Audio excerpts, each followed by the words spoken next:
তো নমস্কার, আমার রোজ নাম চাই তোমাদের সবাইকে স্বাগত। আজকে আবার একটা নতুন ভিডিও নিয়ে তোমাদের সাথে চলে আসলাম। আর আজকের ভিডিওটা একটু লং হতে চলেছে। আমার সংসারে টুকিটাকিতে প্রত্যেক দিন কী চলে সব কিছু তো তোমাদের সাথে সেরকমভাবে শেয়ার করা হয় না, মানে হয়ে ওঠে না সময়ের অভাবে। তো আজকে আমি বেশ কিছু জিনিস তোমাদের দেখাবো যেটা আমার বাড়িতে হয়ে থাকে।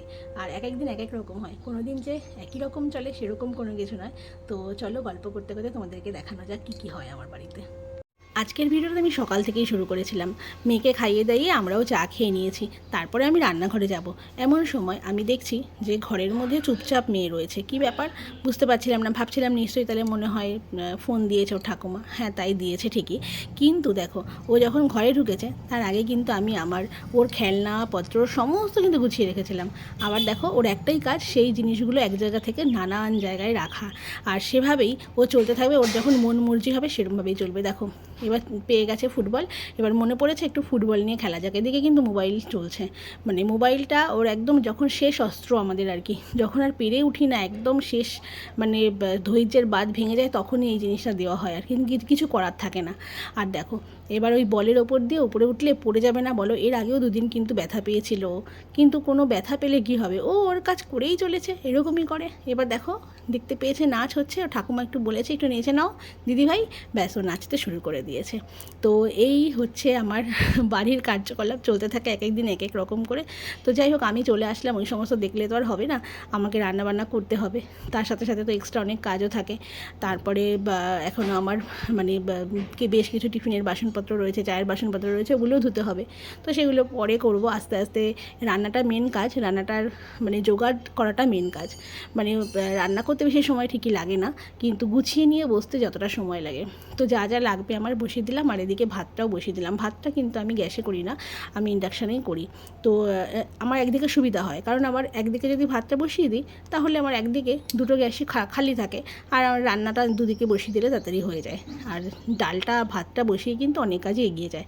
তো আমি একে একে সমস্ত সবজিগুলো আগে কেটে নিলাম। এটা হচ্ছে আমার মেয়ের আর শাশুড়ি মার জন্য যে সবজিটা প্রত্যেক দিন বানানো হয় সেটা। এর মধ্যে আমি মানে সিজন ভিত্তিক সবজি তো অবশ্যই দিই, আর সেই সাথে অবশ্যই প্রত্যেক সময় এখন তো সারা বছর সমস্ত সবজিই পাওয়া যায়। তো আমি এর মধ্যে পটল, গাজর, মিষ্টি আলু, পেঁপে এই সমস্ত কিছু দিই। আর পটলের বীজগুলোকে আমি ফেলে দিই, কারণ পটলের বীজগুলো মানে শাশুড়ি মাও তো খেতে পারে না, মেয়ে একদমই ছোট, ও খেতে পারে না, ওই জন্য আমি সমস্ত বীজগুলোকে কেটে বাদ দিয়ে দিই।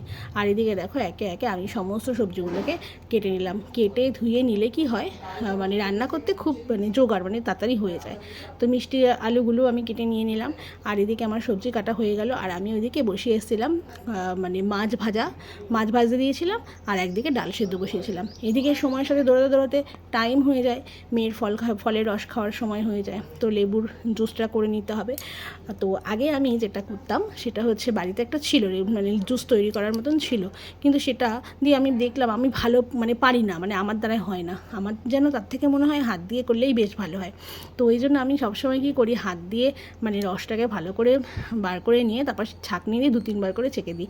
আগে কি হতো, যখন আমি একবার করে ছাঁকতাম তখন মেয়ে মানে খেতে পারতো না, কারণ 2-1টা ওই লেবুর যে আঁশগুলো আছে বা রোয়াগুলো আছে ওগুলো আটকে যেত। তো এখন আমি 3-4 বার করে ভালো করে ছেঁকে নিয়ে যখন বোতলে দিয়ে দিই, এখন আর কোনো প্রবলেম হয় না।